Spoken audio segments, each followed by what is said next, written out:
again, friends. Now I got a little dolled up for y'all today because the topic is actually a little bit more serious than some of my usual shenanigans.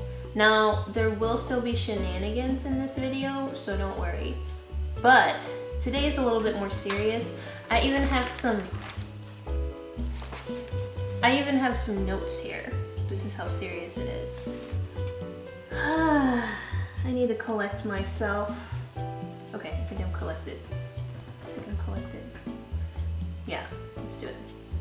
How can you make an impact with your life?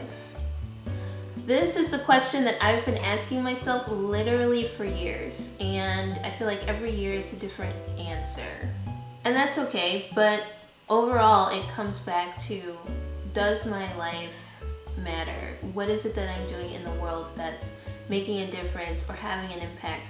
Is it a positive impact? Am I impacting people negatively in what I'm doing or saying or how I'm thinking about something? And how can I do better? So in 2016, I decided to become a health coach. And one of the major reasons why I wanted to do that is because I wanted to help people see how much easier it is to be just a little bit healthier. You don't have to overhaul your entire life in order to become a healthier person. And one of the quotes that I walked away with during my time training to become a health coach was, "Small hinges swing big doors." And when I heard that, I was like, hey, that's actually true. And so I started to think, what small steps can I take in my life in order to make a bigger impact on the world or on other people in a really positive and helpful way? Because honestly, if I wanted to be a leader in a certain area, whether it's health, fitness, if I want to be the best graphic designer or whatever it is, I have to be working on myself. So if I want to help people become healthier, I have to be in the process of becoming healthier. So even if my starting point health-wise might be a little bit higher, a little bit better than some people, well, there's always a better place that I can get to. And so I always want to be the kind of person where I'm practicing what I'm preaching, where if I'm saying, hey, here's some tips on how to drink more water, then guess what I need to be doing? Drinking more water. And it's okay to struggle with things. It's okay to not know exactly what you should be doing with your life or what your passion really is. It's okay to not know that. There's plenty of people who aren't sure, or there's plenty of people who are trying and failing at certain things. But the important thing to do is to keep trying. It's going to be nearly impossible to find out what your passion is and to find out how to make an impact with your life, with your talents that you've been given. It's going to be really hard to do that if you're not trying. First example that I have of this in my own life is when I was studying to become a health coach. You know, I wanted to make an excuse like, oh, I have to be a little bit healthier myself before I can start this, or, you know, maybe I should go back to college and spend $1 billion before I start doing this, or, you know, I had so many excuses as to why I shouldn't do that. And honestly, throughout my time taking that course, I realized I do have the skills and I do have what it takes to become a health coach and to help people be a little bit healthier in different areas of their lives. And I'm honestly glad I did it, because that one thing sort of planted a seed for so many other things that I'm passionate about. My second example of that is me as a designer, me as a creator, me as a digital marketer. I also love digital marketing. I love art. I love any kind of art, any kind of painting, sculpture, online media, advertising, anything that has to do with being creative, being artistic. I just absolutely love it. And that's actually what I went to school for. I went to school for design and marketing, and that's what my degree is in. And so actually becoming a health coach in 2016 reignited my passion for what I have my degree in design and marketing. And combining those two things together really made me want to explore even more, like, what else am I passionate about? How else can I use these two skills that I have, these two things that I love doing? How can I use them together? Because it's kind of weird, like, I'm so used to working for a company and doing design work for that company, which is fine. I mean, that's great. Everybody needs marketing, everybody needs advertising. So I've never really, I'm blessed in that I've never really struggled with finding a job within my field, which is incredible, and I'm so thankful for that. But there was always this missing piece where it's like, oh, we're a real estate company and we need you to design these 3 business cards for these 3 different real estate agents. Okay, great, I can do that, no problem. But I'm designing something for somebody else that they're going to use to go do their thing. And that's fine. I mean, that's what I signed up for when I had that job, being a designer for real estate marketing. And that was fine. That was great for the time being. But I wanted more of the creativity that I've been given. I wanted to use that in another area of my life. And so, lo and behold, this health coaching opportunity came up, and I just wanted to do more with my life. I wanted to not only just use my talents, but I wanted them to be beneficial to other people. And so, how can I benefit people's lives? What more can I do than show somebody how to be healthier? How to be healthier physically, mentally, spiritually, whatever area. I just felt like that was a calling for me, and that I had the skills to kind of promote myself, to create my own brand, and to do all these different things. And so I went for it. And the only thing that I struggled with at first was really just being scared. I mean, honestly, putting yourself out there in any capacity is going to be scary, but how else are you going to make an impact? And I realized that I also consumed a lot of information. Like, I can tell you lots and lots of things about health coaching and about designing. I could tell you a ton of stuff about all the things that I love and all the stuff that I'm passionate about, but honestly, putting myself out there, oh man, it's scary. That was one of my excuses, is that, oh, I'm scared. I'd rather just kind of do stuff behind the scenes and like not have my face put to it, or not really put myself out there, but just kind of, do stuff behind the scenes. And then I thought about that, and this question that keeps coming up every year: how can I make an impact with my life? How can I really truly make an impact with my life?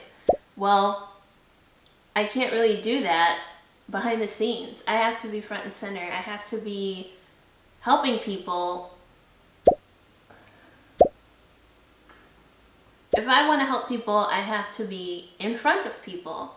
And honestly, that's part of why I'm doing YouTube, is I want a way for anybody who wants access to content like this, anything around health, fitness, having fun, making your life better, and really just kind of sharing parts of my life and parts of my journey. Anybody who wants access to that, I want them to be able to have it. I want them to benefit from it. I want them to love this content. And so that means I have to put myself out there. And so that brings us to, why the heck are you running the Chicago Marathon? What are you thinking? Why did you sign up for the Chicago Marathon? Yes, I've asked myself this question many times. I'm still struggling with why I signed up. Once I'm out there and I'm running and the mileage is adding up, it's like, oh, why did I do this? But I know why I did it. I did it because, well, there's several reasons. The first reason is I wanted to really refine my focus and my discipline.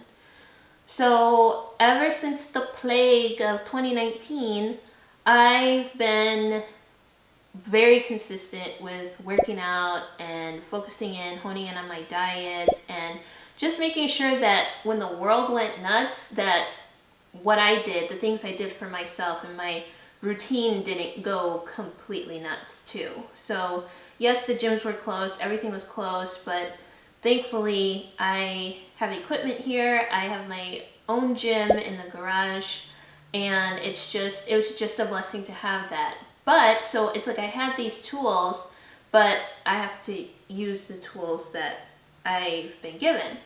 And so the motivation to get up, get a workout in, make sure I'm not overeating when I'm in the house for however many months in a row. It was really rough, but I had to be focused and I had to be disciplined as to what my end goal was. Not only because I have a standard for myself, but also because when people see you look great, you know, you went through the whole pandemic, like how did you not like go crazy, or how did you stay with your routine? I have an answer for them. Like my life has to be an example of the things that I believe and the things that I'm trying to help other people accomplish. And if my life, I mean, obviously I have my moments, like I am goofy and make mistakes and all that stuff, but overall, if you look at like a 50,000 foot view of my life, am I practicing what I preach? And I have to ask myself that a lot. Am I practicing what I preach? Is the next thing I'm about to do, is it in line with my beliefs and my goals and things that I'm trying to help other people accomplish? And so really honing in on that focus and discipline, it helped me maintain some level of consistency and normalcy during a time when, y'all know, it was just crazy and it was hard. And so for this marathon, let me just say I have a new level of respect for runners because I'm not a runner. Okay, I'm not. And I learned that over the past few months. But I focus on why I'm doing this. And part of the reason why I'm doing this is because I'm running with Team World Vision, as a few of you guys know, and we're working to provide clean water to kids in countries who really need it. These are kids who don't have access to clean water, and a lot of the times the water that they're walking miles and miles to go get is not even sanitary, or it's not even clean. So that is something that, you know, and I thought about this on my last run when I ran 20 miles. I got to I was almost at mile 19, and it's like my whole body just started shutting down. Like I needed water. Like I needed water. And I thought I was hydrated. I wasn't hydrated enough, and I had to stop at like a local restaurant and just be like, hey, I'm not gonna sit down or anything, but can I just get like a to-go cup of like ice water? And the hostess lady, she was so sweet. She was like, oh, sure, no problem. I think she saw I was struggling. She knew sis was struggling. And so she was like, let me get this girl some water before she passes out. And so she went and got me some water. And let me tell you, drinking that water, I said, this is the kind of thing that kids in certain countries don't have access to. So when they feel like how I feel, and they're hot and they're sweaty and they need rejuvenation, they don't have this. And I said, I can do this. It refocused me, and it made me realize the levels of privileges that I have and what I can do through this marathon to make a difference to people halfway across the world. And so I said, let me just drink this water, and if I have to shuffle back to the car, that's totally fine. But I'm gonna get this mileage in, and I did. And mentally, I felt better with like a renewed focus and this renewed level of discipline that I had just from that like little silly example of me just being super thirsty. It really refocused me. And so I actually miscalculated my distance back to the car, so I ended up running 22 miles instead of just 20. But even so, I was just so excited when I thought about how far I came, and I only had like 2, well, it was actually 4 miles left. So I just had a renewed spirit, a renewed vision, and it was really great. So the second thing is pushing my limits. I feel like everything I've done that has had such a big reward has been a huge push of my limits as far as like the stuff I thought I could do. I'm not talking about like boundaries. I'm talking about my ability to perform or to create or to do something or to put myself out there in a certain way. Really pushing my limits and really honestly getting uncomfortable. I mean, obviously running this far makes me really uncomfortable. Like a whole new level of discomfort.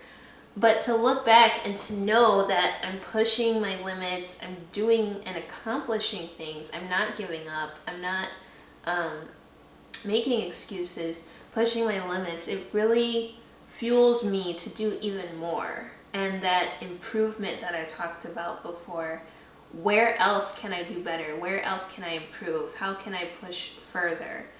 Now, it's important for somebody like me to not get crazy with that and like just burn out and do too much. So there's always balance with all the stuff that I'm talking about, where it's like, yes, you do want to excel, you do want to get better, you do want to refine your skills, but you don't want to burn yourself out to an unhealthy point where physically, mentally, you're doing too much. So I do think that this marathon training was like almost like a little too much, but after doing that 22-mile run, like I know I can do this, and I know I can do this for a good cause and for kids who need clean water. So it's just a little bit too much, but it's enough where I know I can do it. Now, what is it that you can do to make an impact with your life? Well, clearly you don't have to run a marathon to make a difference. I mean, I wouldn't recommend that. Start to take a look at the low-hanging fruit. Maybe you are a runner. Maybe you enjoy running. Maybe a marathon would be perfect for you to do. But for those of us who are looking for a different way to make an impact with our lives, I would just say, just think about your next step. What is your next best step? What is something that you're naturally good at that you can use to help someone else? Or what is just one simple step that you can take to improve your own life? Maybe you're in a situation where you feel like people who make positive impacts on the world, maybe you think they're in a certain tax bracket, or maybe you think, oh, that doesn't happen in this neighborhood, that happens in the other neighborhood. No, there are things that you can do that will be positive in your own life. I feel like sometimes people neglect themselves, or they put themselves down because they feel like, oh, I'm not good at anything, or oh no, I'm too old for this, or I'm too young for that, or nobody will listen to me, or I dropped out of school, so I don't really have anything that anybody wants out of me. I'm just gonna work my 9-to-5 job and be happy with that. Well, yeah, I think it's great if you have a job, but mentally, physically, are you taking care of yourself? Or are you just talking down to yourself because you really don't think you have anything to contribute to society? Well, I think you need to examine that, if that's really truly what you think about yourself. And I know I make jokes about me struggling to drink enough water, but honestly, drinking water is one of the things that I've worked on improving in 2022. And maybe that's your next step. Maybe you know you've been neglecting your health. Maybe you know you've not been eating properly. And maybe you know you've been drinking a little too much soda. I see you. I see them cans of soda over there. All them empty cans. You thought I couldn't see? Oh, I can see. And so maybe your next step is just pulling up a tall glass, fill it with ice if you fancy, and pour yourself some water and drink that, and commit to drinking 2 more glasses of water than you normally drink. Just commit to it. So if you only drink 1, drink 3. If you drink none, drink 2. And start making commitments like that, small commitments to yourself that you're gonna hold to. Now, don't do anything crazy. Don't commit to being vegan if you've been eating hot dogs and turkey sandwiches for the last 10 years, okay? Don't do that. And this is coming from a vegan, okay? Because we want things that are going to actually make an impact on your life in a positive way. Because you can't give something to the world that's positive if you yourself are not being taken care of in a positive way. So whether it's just drinking water, going for a walk, calling up a friend. I mean, you don't have to spend money to do this stuff. You could, if maybe you like art like me, bust out those crayons and you say, girl, I am 27 years old. I do not have crayons anymore. You know you got some crayons somewhere. Bust out those crayons and make something for somebody, a good friend or a family member. Make them a card, write them a note, draw some stuff on there. I mean, do something creative that you're good at if you're good at creative stuff. And for those of us who aren't artistes, what are some things that you can create? And you might say, oh, I'm not an artist. I work a 9-to-5 job and I drive trucks. Well, that's great. You can do something with that skill. That's a skill that we Americans need, you truck drivers. We really do. And so you could take some of your knowledge and some of your skills that you learned from interacting with different people, and maybe you can make someone's day just with some of the stories that you have about driving and deliveries that you've made. Who knows? Everybody has ideas, and you might think, oh, my ideas are stupid or blah, blah, blah. Oops, no. I don't want to hear that negative talk. I don't want to hear it. Write your ideas down. Write them all down. Don't judge them. Don't shame them. Just write them down. Once you get some of that stuff out of your mind and onto paper, you can start making sense of things, or something new might come to you that's actually a brilliant idea. And maybe that's the thing that you want to nurture and grow and to see fruit come from. Maybe that's the thing that's going to make an impact for good, whether it's on your own life or helping someone else. But the first step you take should always be very simple. Whether it's just drinking water, writing down your ideas, going for a walk, listening to a song that makes you feel really good. Let it be simple. Let the first steps be simple. Don't overwhelm yourself with completely overhauling your life and trying to force your way into making the world a better place, because that's not a healthy place mentally to do that from. The other thing I want to talk about for a little bit are setbacks, because these are things that happen whenever something is going on in your life that's growing or flourishing. You're going to inevitably have setbacks. So just some examples of that. As I'm training for this marathon, as I have been training for this marathon over the past few months, I've had injuries. I mean, my body is not used to running like this. My body is used to lifting heavy things and putting them down and then maybe doing some 10,000 steps or so at the end of the workout. My body is not used to constant high impact cardio. So I've had pain in my left shoulder. I ran on a trail one time and tweaked my hip a little bit. I thought I like fractured it or something, but no, I just tweaked it in a weird way and my hip was hurting for several weeks. It made it very hard to run. I was very discouraged.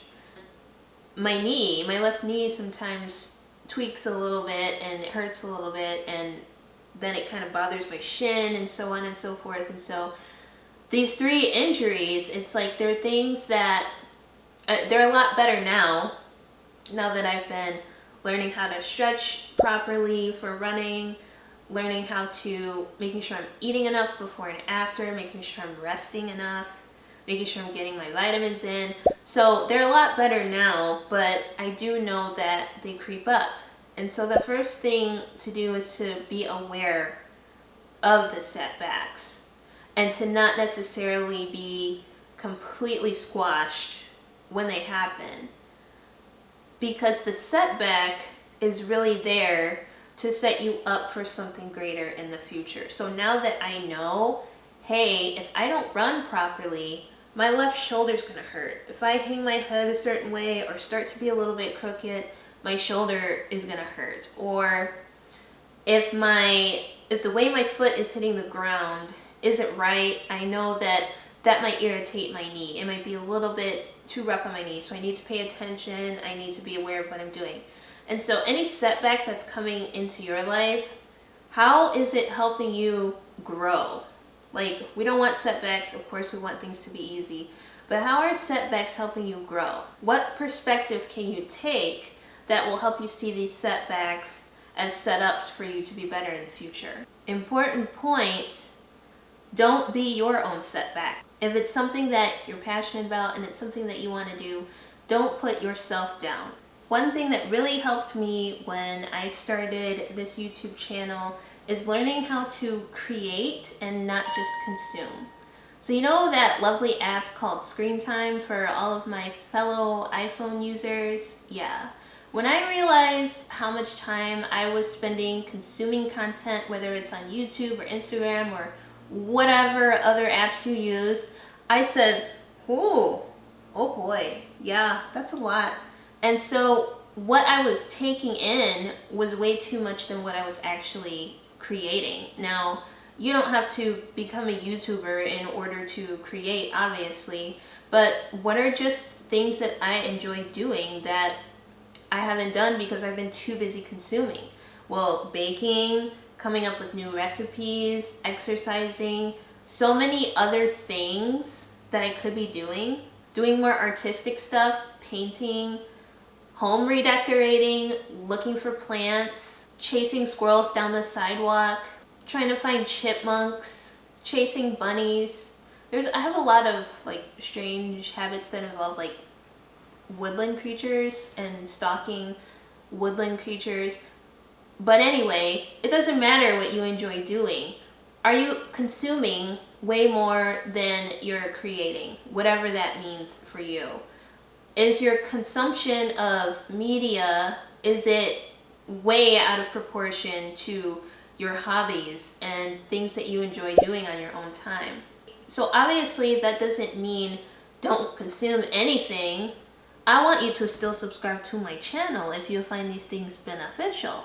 However, if YouTube and TV and Netflix and all these other things, if they're taking away from things that are going to allow you to make an impact in the world, then shut it down. I mean, take a break at least from it. You need time to find out what you can do, what you uniquely can do in order to benefit the world or in order to just benefit yourself. Sometimes there's so much benefit in just stepping away from everything just for our own selves, like our own sanity. And I think that's healthy because, again, you're not going to help other people if you're not taking care of yourself. So be willing to honestly look at how much you're consuming versus what you're doing to create something good in your life. And this could be as simple as your relationships. When you wake up in the morning, the first thing you do you reach for your phone to just scroll on social media? Or do you wake up and greet your family? Do you wake up and write down your ideas, write down your goals, write down some things that you want to accomplish for the day? When you wake up, are you taking care of yourself? Or is the first thing you want to do consume media? And now I'm sure this is something that a lot of us struggle with. I'm sure it's something that once it becomes like a habit, it's very hard to break. And it's something that I'm working on as well, because there are some days where I just wake up and it's like, oh, I wonder if so-and-so commented on this thing I said. And I'm like looking immediately, but that's not beneficial in the long run to continue to consume and to get sucked down that black hole of just looking at reels and looking at stories and looking at posts. And then you look up and you say, wait, what was I originally looking for? Because you got sucked into the black hole of social media. It all distracts from this idea of making an impact with your life, this idea of creating and putting something out there that you're really proud of. And so some of what I try to do is I try to stop consuming nonsense on social media. And nonsense for me is going to be different than nonsense for you, because there are some memes and just funny things out there that just honestly make me laugh and bring me joy, and sometimes I'll share some of that stuff on my stories. But nonsense is things that, for me, things that are just people fighting. So it is interesting sometimes to watch people fight in the comments. But like if somebody says something that's like really off color to me, or something that's just really rude or just untrue, I'm not gonna like sit there and fight with you. Like I might call you out in like a really sarcastic way, but I'm not going to fight you. Like I'm not gonna seriously like have a knockdown drag out argument with you in the comments. And so it's that kind of stuff, like, oh, so-and-so commented on my comment and they said this really mean thing. Like what should I say back? Like, I don't know. I don't consume nonsense. I don't have time for stuff like that. I'm too busy just trying to find memes from the 90s and memes about like introverts. That's what I find fun. And to some people that might be nonsense, and that's fine. Then don't consume that content. Consume content selectively. Consume the content that's going to inspire you and motivate you to create. Don't consume content that's just going to make you angry and make you question everything about the human race. That's not helpful. And remember that you're not going to make an impact by waking up and scrolling mindlessly on your phone. You're not going to make an impact by spending the whole weekend downing Cheetos and consuming content that is really not going to help you in any way. You're going to make an impact by finding the content that's going to motivate you and inspire you to do your own thing that only you can do. So I'm out here trying to live a meaningful life. I'm out here trying to make more of an impact with my life and the things that I can do and the talents that I've been given. And I'm just trying to find other like-minded people who want to do that as well. And so if that's something that you're doing, if that's something that maybe you've thought about, like, oh man, I'm just kind of unhappy with my life right now and I want to know like how I can make it better, this really can be simple. It might be a lot of steps, but take simple steps. Or for some people, it might come to you quickly and then you just get the ball rolling and boom, you're off. That's great. But whether it takes a while or whether it all happens really quickly, it doesn't really matter. You have to focus on what you can do and get the distractions out of your life. Consume the content that's going to help you get to where you want to be. And basically save the tofu and drain the water. That's what vegans say. And so let me know what you thought about this video. And remember, you don't have to run a marathon to make an impact. I am a little bit wild and crazy, so don't feel like you have to do any of the stuff that I'm doing. But this is just something that I'm doing for now, and then maybe next year I'll do something different. Who knows? I would love to hear some of the stuff that you guys are doing. Let me know what you thought about this video. Don't forget to like, comment, and subscribe, and hit the little notification bell if you want to know whenever I'm uploading. My goal is to upload once a week, and so I'm working towards that goal and trying to be consistent on YouTube. So let me know what you thought about this. Let me know what your goals and dreams are. And yeah, I'll see you in the next video. Bye! With my full beat. Goodbye.